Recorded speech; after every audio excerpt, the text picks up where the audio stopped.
Well, here we are again. This is lecture 2, overview of African history. I wanted to give y'all a little bit background before I get into Congo. And yeah, the first lecture is finally up.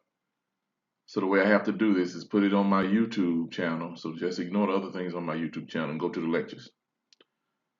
I'm glad I'm here. Overview of African history. We're going to do ancient Africa, pre-modern Africa, modern Africa, and Africa today. And before I go on, I'll say a word about periodization in African history, which is usually set at pre-colonial, colonial, and post-colonial. That's a periodization of African history that privileges Europeans and European colonization. So they put the biggest part, the most part of African history, which is what they call pre-colonial, from before the colonization by Europeans all the way back to ancient times. And I think that's ridiculous. So we're not using it. I'm saying that in case you take another African history course somewhere, or you take a world history course, anything where they deal with African history and they use that ridiculous periodization. And if some of you may not even care about periodization of African history, you just trying to get you a little taste of Africa. Well, now you know about it, so care about it. All right, I'm going to the next slide. All right. Around this goes from earliest times to around 600 AD. And remember, this is an overview. If you want to do more reading, there's a slide on further reading at the end. Early populations, just like in the rest of the world, were hunter-gatherers. I said just like in the rest of the world, where life begins in Africa. That's what the archaeologists say. Human life begins in Africa, Eastern Africa to be exact. And supposedly at this time, the world was all one. It was, if you learned it in geography like I did, Pangea. So all the continents were connected. If you look at a globe or a map, they all fit like puzzle pieces. So this ain't no jibber jabber, as they say. Even if you read the Bible, it talks about when the earth was divided in Genesis. So there are other things that show us this is probably what happened. Early populations were hunter-gatherers. At the time, somewhere around 10,000 years before the Common Era. Some people say 15,000, but the most current out here is 10,000. Human beings in what we know of today as Africa began to cultivate crops. It was a very gradual process where the people who gathered, who were usually women, don't listen to what this new guy wrote a book that talks about that the roles weren't gendered. He is lying. Archaeology does not back him up. Yes, there probably were men who gathered and women who hunted, but the majority of it, women gathered and men hunted. And I'm going to tell you why this division of labor existed like that. Because women had children. Women were responsible for taking care of the young. And remember, our young are incubated inside the women. Human beings they stay inside a woman. We don't have an egg. They don't lay eggs like chickens. And I'm telling y'all this because it's so much political mumbo jumbo going around today that wants to ignore the truth of biology. Because women had small children, and small children were easily hurt in the process of moving around, women were the first ones, most likely, that planted crops. They gathered, meaning, and if you don't understand hunting and gathering, let me just put the first things first. In the hunting and gathering, there are some people who go out and hunt for animals. There are other people who gather fruits, vegetables, berries, nuts, seeds, whatever. Well, at some point in human history, they started planting. And in Africa, it was a gradual process. The archaeological record tells us it was a gradual. They were planting some things and still gathering. And in West Africa, around present-day Mali, if I'm not mistaken, they first started with pearl millet. And to this day, millet is a very important grain in Africa. Millet is one of the grains that's grown all over the continent, and they have different varieties of it. And if you know about sorghum, sorghum is a type of millet too. So millet is little grains, the type that we eat in Senegal, where I go to eat the most of the time. We eat it as a cereal. They make couscous out of it. They make bread out of it. There's so many things you can do with it. So the archaeology suggests that these women started planting that in certain areas, and they would still gather. And after a while, as they planted more, they settled more, and food security became more stable. When I say food security, I mean the insured food supply became more stable with agriculture. All of this is just common sense. And in today's world where gender roles are so politicized, we forget about the biological reasons why women were interested in settling down to have a secure place for their children. How did children die? Children were trampled by large animals. Children were eaten by large animals while their mothers were gathering or moving around. Children fell into fire pits. Children fell into boiling water. They fell into swamps. Small children, if you ever had a toddler, my children are grown now, thank God. But when they were toddlers, you have to watch them almost constantly. And in this society, we're talking about people didn't have the leisure that we have now. The leisure for you to sit down and watch a lecture, the leisure that I have to sit down and make a lecture, that didn't exist because in early human society, people worked from sun up to sundown. They had very little time for anything else than securing their survival. And securing their survival meant securing their food supply and their safety from other animals, which means building a house. So these men did most of the hunting, women did most of the farming, and women also were the ones that first built homes. And then men would began to cooperate in that too. All right.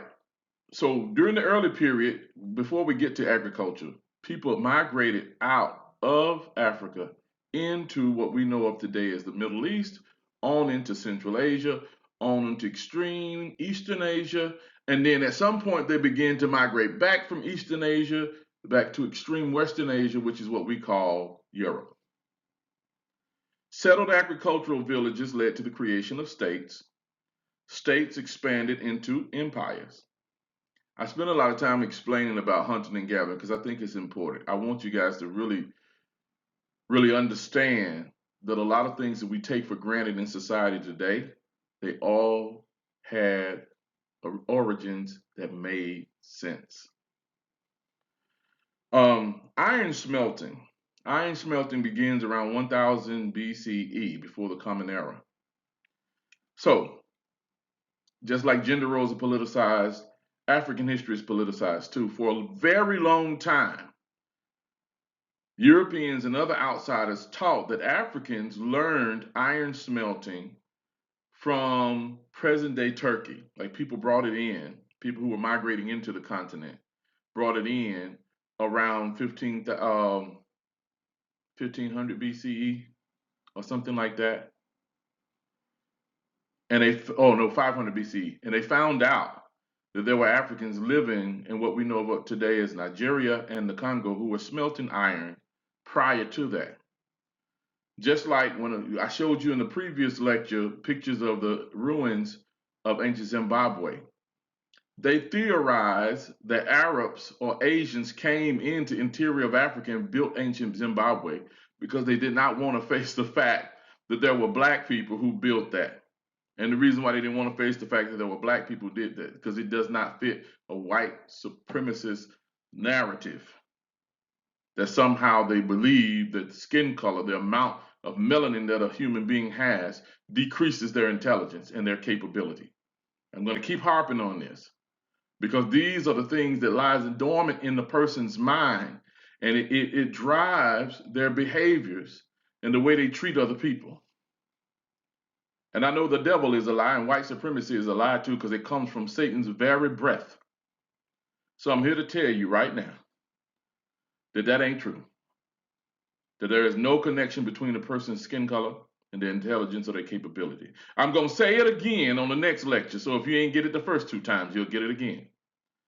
Anyway, iron smelting starts around 1000 BCE, spreads throughout the continent. One of the things about iron smelting, it required a lot of fire, a lot of heat. And in order to get this heat, they had to cut down trees. So that was the beginning of deforestation patterns in Africa. Believe it or not, when they started agriculture, they didn't clear as much land because remember they were still gathering also and hunting.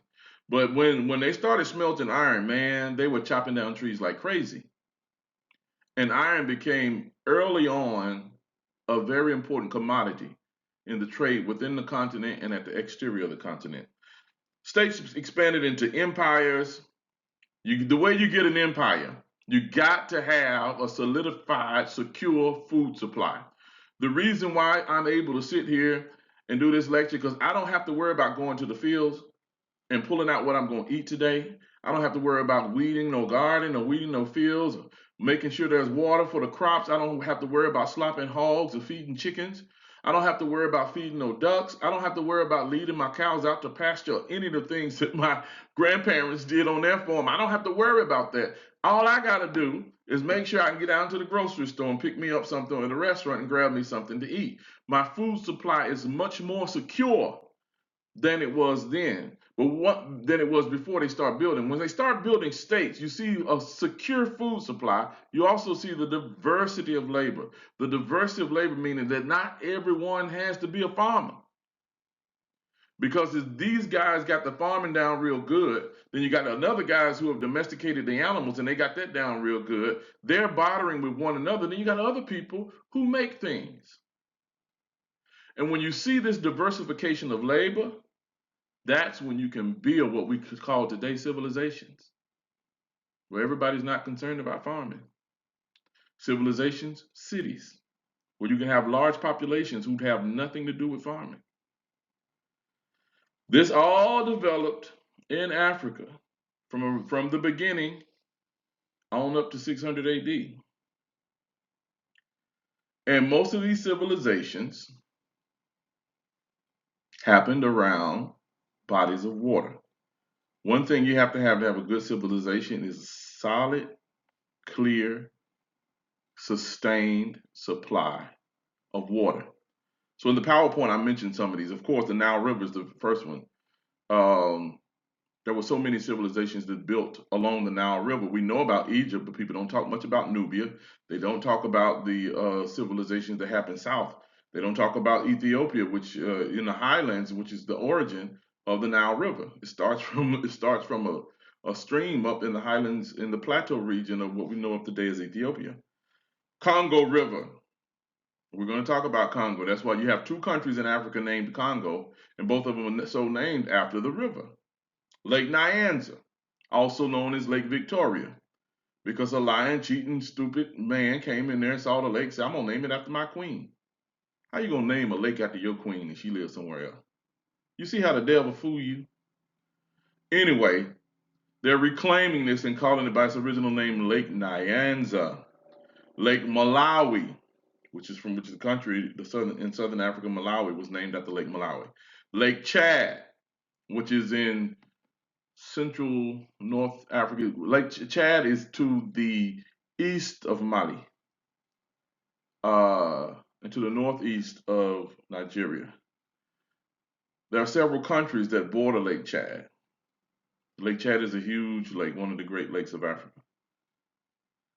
The Niger River. The Niger River civilizations are many. The Niger River is one of those rivers that curves. You know, the Nile River is the only river that flows northward. But part of the Niger River, it flows northward because it comes in from the sea and then it curves around like that. And it's a very beautiful river. And many other bodies of water witness the creation of large, complex states. What do we call large, complex states? These are states that not only cover a large amount of geographical area. They also govern large groups of people, and they organize the labor of these people for the benefit of everybody. And they ensure the security so trade can go on. We live in this type of state, and we think it's normal. And a lot of people think that these types of states didn't exist in Africa, and that's false. So I'm telling you, they had them from the earliest times. Because if you look at Egypt alone, you look at Nubia alone, you look at Azania, you look at Ethiopia, Aksum, it was called Aksum back then. All of these states, not to mention the slew of states that was in North Africa, all of these states existed in the BC days. When I say the BC days, we said before Christ, now they said before the Common Era. These states existed prior to ancient Greece, prior to Rome. And many of them were contemporaries of ancient Greece and Rome. There was a guy named Martin Bernal who wrote a 2-volume book based on how the Greeks got all of their learning from ancient Egyptians. If you take a world history class, they tell you the earliest civilization was Mesopotamia, and they say the second earliest was Egypt. Well, I found out, because when you go higher in your learning, you learn things. Egypt and Mesopotamia were more or less contemporaries, not one before the other. Now let's move on to the next slide. If y'all have questions, y'all come on and ask this question. It's a shame we can't do this in class, because my classroom, we always have questions.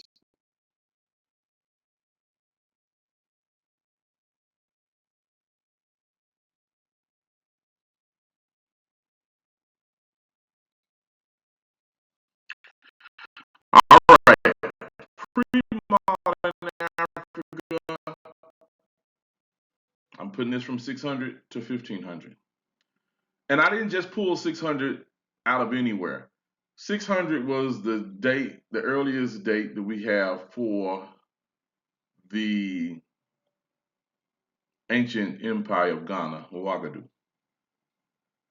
So I just chose that one arbitrarily based on that, because I'm an expert in West African history.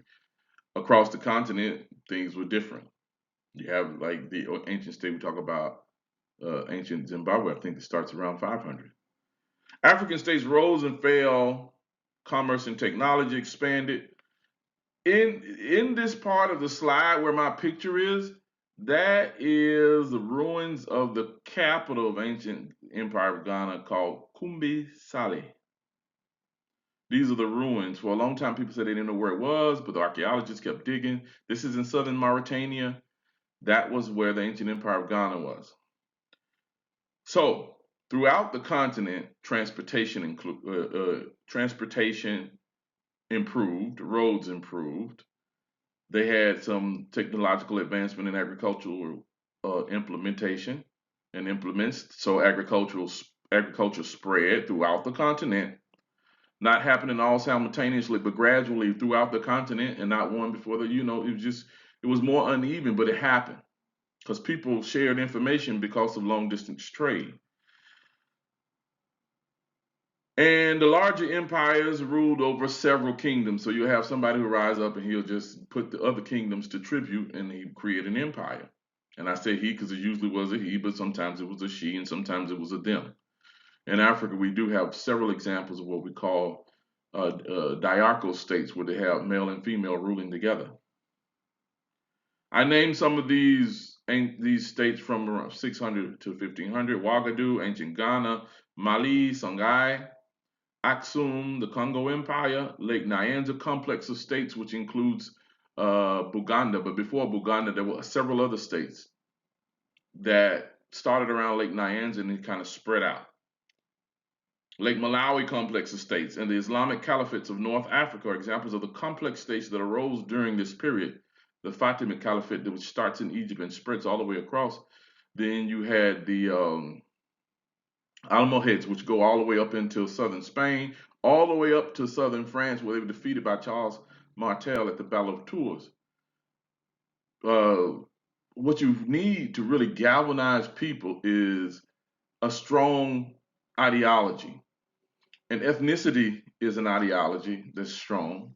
and Islam was a strong ideology that brought people together beyond the borders of ethnicity, because the Empire of Mali was built around the Malinke ethnicity, but Malinkes went out and they subjugated other people. And then the founder of the Malinke Empire, Sunjata Keita, he was a Muslim, but he was a lax Muslim. That was, the people say, okay, I'm a Muslim, like the way people say they're Christians, but they praying to their ancestors, they're doing all this stuff. So as time went on, his descendants, many of them became more Orthodox Muslim. And as they did, they used Islam and the power it has to bring people together as a force to strengthen the empire. Of course, the Empire of Mali falls, and Songhai rises and takes its place. You had a lot of empires right there in the Sahel region that came about, and Islam was a historical force to help people come together. You had some other people who used Islam to their own benefit because they just wanted to rise up. Gold, I'm telling you, the things that they were trading at this time: salt, ivory, elephant tusks, grains, iron bars, and human beings are some of the most important trade commodities of this period. You also had different leaves and tea and things, leather. That was a huge commodity. All kinds of things that was going on. I can't even get into all of them because we're just doing an overview. But these are some of the ones that are most noted. If you look at the historical records from that time, both oral and written, and archaeological, you see there's evidence of these things. Also, other animal products like tortoise shells. People use that, and of course, I already mentioned leather. They use the bones from different things. All kind of stuff was going on back then. So they use bones from different animals for tools or whatever. All these things were going on. You can read about it in the books where I get the information from. Africans traded via the Indian Ocean, the Mediterranean Sea, and there was what we call a trans-Saharan trade. Because economically and even culturally, Northern Africa, the very northern tip of it, was in what we call the Mediterranean world, as was Southern Europe and that part that we call the Middle East.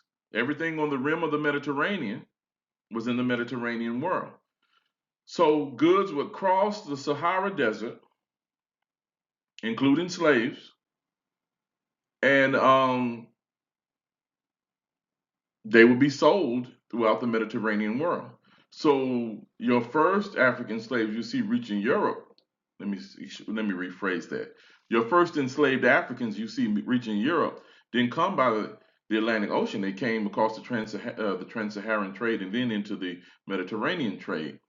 Most of the blacks that you see now in Arabic countries of the Middle East, Israel, a lot of them have their roots go back far until this period that we're talking about now, meaning that they've been in those places longer than than black people have been in the New World and the Western Hemisphere. Not to mention the Dalit people of Southern India, because you had black people, enslaved black Africans going as far, being sold as far into Asia as India and China. All this was going on. Reason why we don't talk a lot about this, even though there was this guy who was he called himself a scholar, but he did research on the African presence in Asia, and he wrote a lot about the people of southern India who were originally brought over as enslaved Africans. We don't talk a lot about it because the transatlantic trade dwarfed all of those other trades by the sheer scale of it. So the Portuguese, around in the 15th century, the 1400 Portuguese were the first Western Europeans to start that their The Portuguese were the first to start coming to Africa.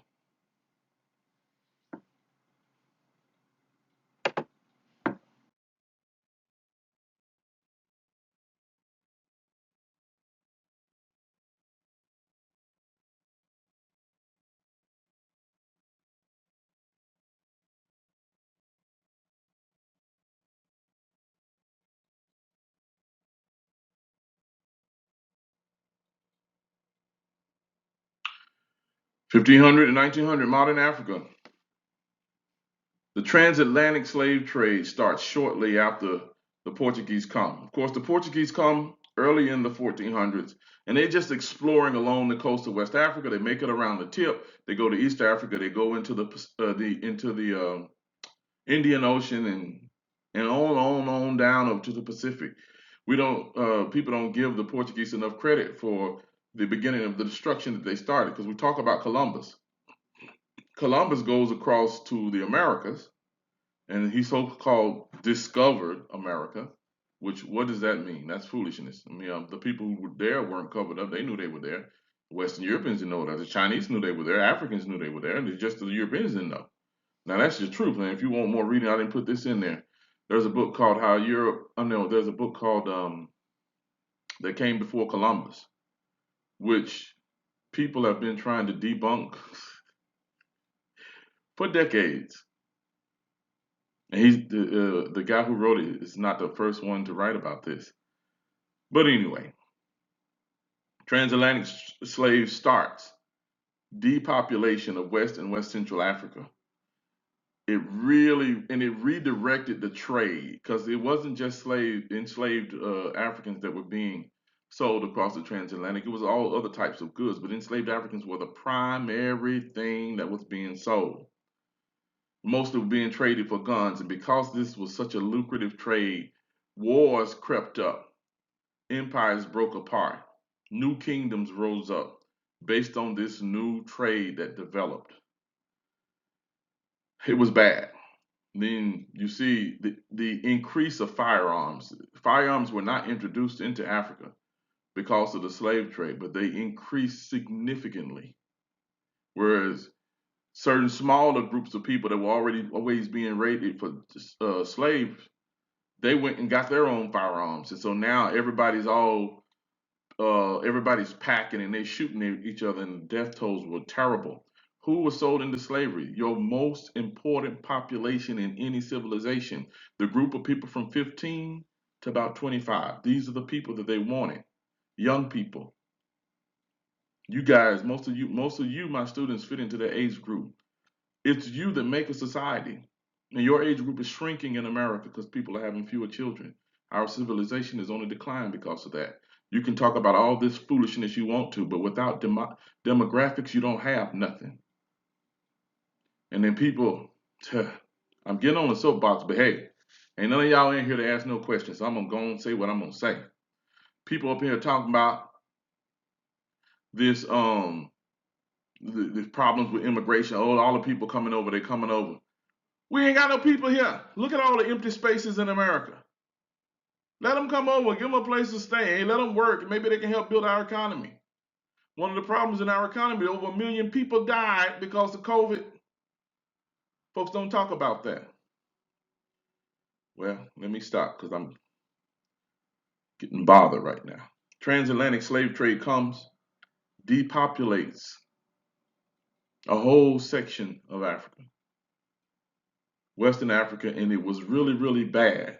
The majority of the enslaved Africans who came, something like 33% of them, when I say the majority, because if you look at the list of all the different ethnicities where the people came from, the majority of them came from Angola, Cameroon, Nigeria, Central West Africa, that area, Togo, Benin. You hear about people talking about voodoo, voodoo, voodoo, voodoo. That's the religion of the Fon people who come from present-day Gabon, Togo area. Fon, Fon people. That's where those people come from. That's where the religion comes from. You hear people talk about Santeria. That's a new world resurrection of the Yoruba religion from Nigeria. All that happened here because so many people came from there. And when you look at the English language, the way we speak it, so many of our terms come from either Yoruba or Igbo. You have a lot of terms from the languages of Angola too. Can't think of the names of the language right now. I was just telling my kid today that one of my children, I was telling them there are a lot of words of African origin in the English language. Let's take, for example, okra, or gumbo, which is another word for okra. Neither one of those words are English. Neither one of them. Why? You didn't have that vegetable here. And I can go on, and I can go on, and I can go on. A lot of words came over. We don't often talk about that linguistic exchange because people are pushing the promise of English. The English culture in America was the host culture. But anytime you have a host culture and a culture from outside, you're going to get some things from the other culture from outside. It's going to happen. And it ain't just rap and Congo music and samba dancing and all this other stuff that people know come directly from Africa, but they forget about the things that we say and do every day. All right, transatlantic slave trade, like I said before, it dwarfed the trans-Saharan and Indian Ocean trade in scale and commodities. Fed wars, we already talked about that.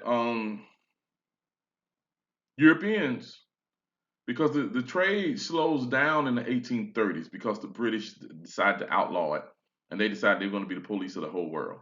So they stopped people, like the Portuguese were still bringing enslaved African over, but the British were stopping them. British were even rescuing enslaved Africans and bringing them back to Africa. That's why you got the Creole people of Sierra Leone, because they were just picking up ships of people, don't care where you came from, and dropping them in their colony in Sierra Leone. Happened. But Europeans also began to take advantage of these weakened states and began to conquer them. They could not conquer them early on. Why couldn't they conquer them early on? Because they had a numerical disadvantage. Europeans had firearms, but firearms in the 1400s and 1500s and 1600s were not reliable. Anytime you fired off a muzzle loader, you had 50% chance of it blowing up in your face and 50% chance of it actually propelling the ball out to shoot somebody. And they were fighting armies that were highly efficient with spears and with arrows and bows. There's other stories that we don't talk about in African history. There are records of many battles that Europeans lost early on. Towards the end of the 19th century, which is the 1800s, Europeans agreed amongst themselves that the modern weapons they were not going to allow to get in the hands of Africans. There were two groups that violated this with Ethiopia: the French, the British, and the Russians. That's why Ethiopia was able to definitively defeat Italy in 1896. But they held to this with Africans throughout the rest of the continent. And this is why we see you had African armies in the 1800s and early 1900s who could build a musket. They had their engineers who could build a musket from scratch. They already knew how to smelt iron. They figured out how to make gunpowder. They had wood. They had everything they needed, and they made their own muskets. They did it. In the popular imagination, it's counterintuitive to think about Africans and technology and advances, but that counterintuitiveness is based on white supremacy because Africans are human beings just like everybody else, and they have the capability of building things. Look to the left of your slide. This picture of that church, that's one of the stone churches of Lalibela. There's 13 of them carved out of solid blocks of stone. This one you have to go down stairs to get into the church because it was a solid block of stone and they just cut down into it, and the church is shaped like a cross. So they had engineers, they did it, and if the pyramids don't prove it to you, ain't nothing else I could say. But the Europeans made a deal. And they said, we got to conquer these places. First, they had to organize themselves.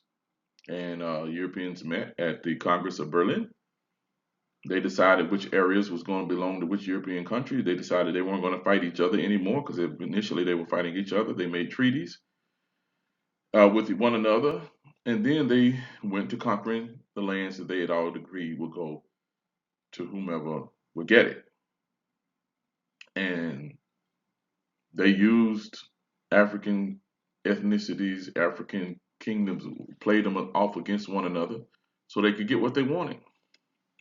By the early 20th century, that's the early 1900s, around 80 to 85% of Africa was either claimed or conquered by a European nation.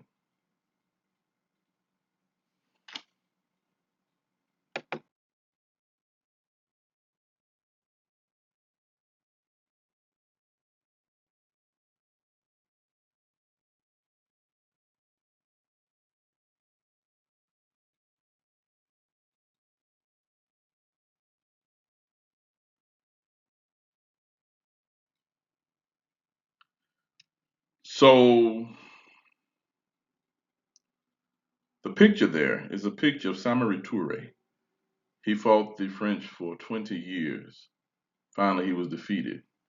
He had an army corps of engineers that could make muskets, and the French really defeated him. One of the things that they had over him was automatic weapons. They came in the late 1800s, and they got him. 1898, they caught him. That's him sitting there with his prayer beads. He had the Wasulu Empire that he once moved the whole empire away from the French. European colonization created a system of organized pillage and extraction. This is the system that's still in place today in most African nations. Colonization weakened Africa economically, demographically, socially, epistemologically. The epistemic violence that occurred was the efforts of Europeans trying to uplift Africans or create black versions of themselves with their education systems and in their version of Christianity and so on and so forth. And the new nations were the creations of Europeans. Europeans created these new nations. They drew the map according to what they wanted. They didn't care about the logic of the people who were already there. They just drew these maps out of nothing. And then when colonization ends, because they've extracted, they said we have a system of extraction that will cost us less. They started with neo-colonization. And they used the IMF, the International Monetary Fund, the World Bank, and structural readjustment plans to further keep Africans in economic bondage. One of the things they did was to make sure African leaders were people that they could manipulate and trust. To this day, well, up until recently, I know in Senegal, where I do my research, when a guy wanted to be president, he first went to France. And he sought the blessings of the French president of the French aristocrats, the people who run the French government. And if he had that, then he get their backing, he'd come and run for president. And everybody who did it won eventually. Have a new guy that's running and said, nope, I don't need that.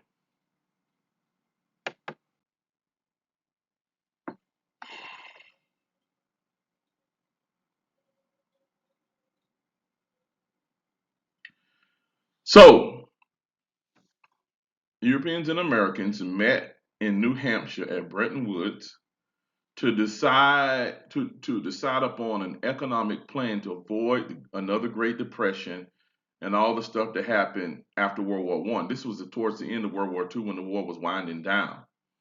They did that, and in the process of it, they created these global financial institutions, the International Monetary Fund and the World Bank.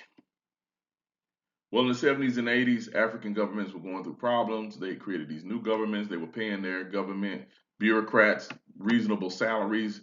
They were funding hospitals, funding schools, and they ran into some issues. So they sought loans from the International Monetary Fund and the World Bank.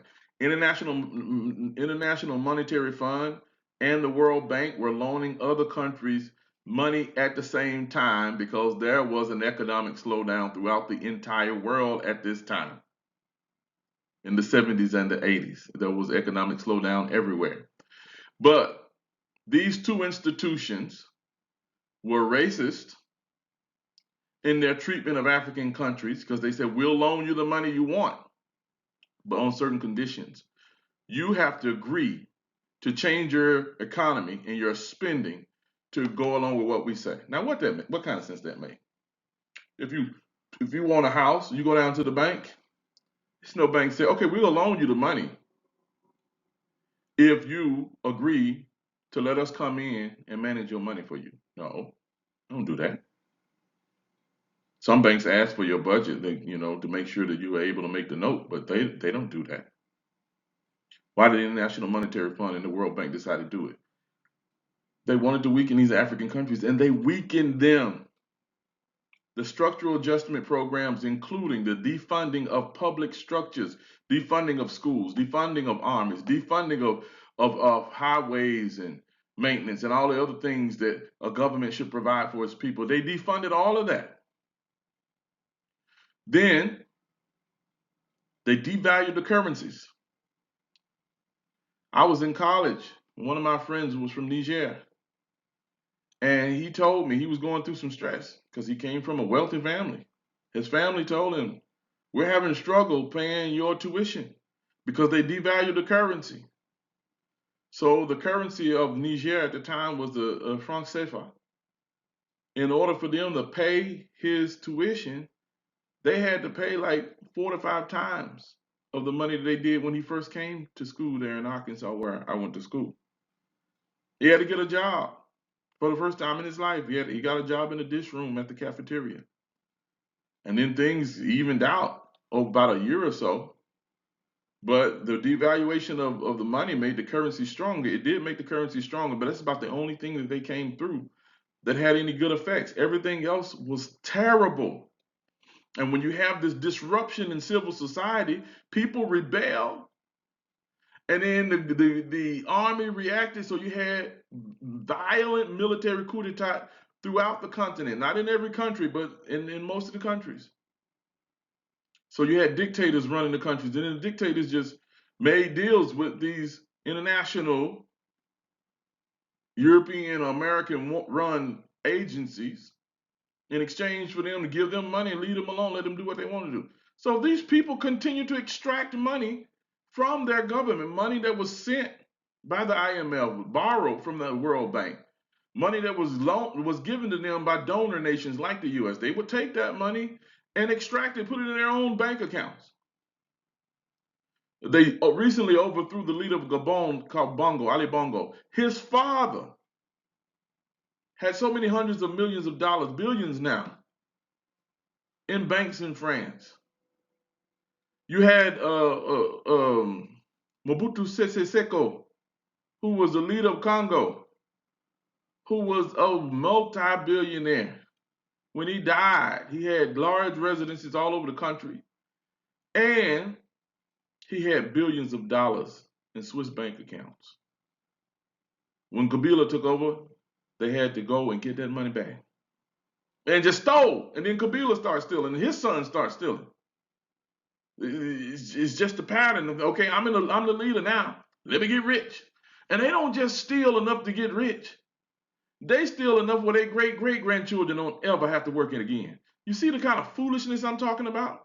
These are the leaders that the so-called free world wanted Africa to have. And they let those people be in place. The United States of America supported Mobutu as long as he said he wouldn't go for the Russians. That was the only thing he said. And when the Cold War ended, they pulled support of him. He ended up with cancer. Kabila took over the government. Rest is history. So these changes were not economic, they were political, because these people who ran these institutions were not comfortable with a strong Africa.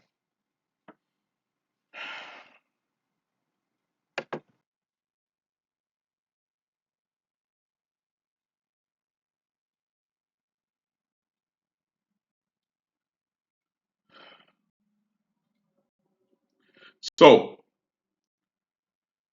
today, as we speak, there are 3 countries in the Sahel: Mali, Burkina Faso, Niger, who have had talks.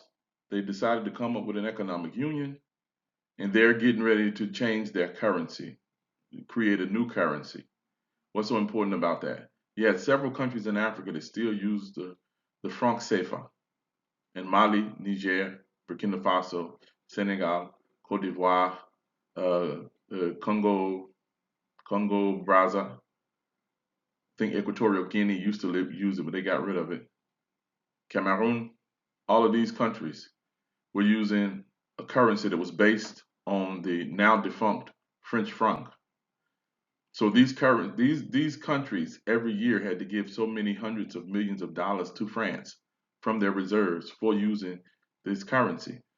So now many of them are backing away from the currency. This has made Emmanuel Macron, the president of France, very unhappy. And I'm glad that he's unhappy because they shouldn't have never been in that type of situation. Ever, ever, ever, ever. Jesus have mercy. Anyway, further reading How Europe Underdeveloped Africa by Walter Rodney. An article, this is a journal article called The International Monetary Fund and World Bank in Africa by Kenneth Nganga Njiri. And the Civilizations of Africa, this talks about the ancient Africa. This is where I got the information on ancient Africa by Christopher Ehret. And the Development of Africa by Olayinka Nkala and Jimmy Olalankan Adesina. And I know I messed up those people's names, but since they're not in this class, they cannot protest. Y'all can read if you're interested in further reading. That's where you can go. There seems to have been, well, okay, let me just leave that there. I'll make the announcement on another one.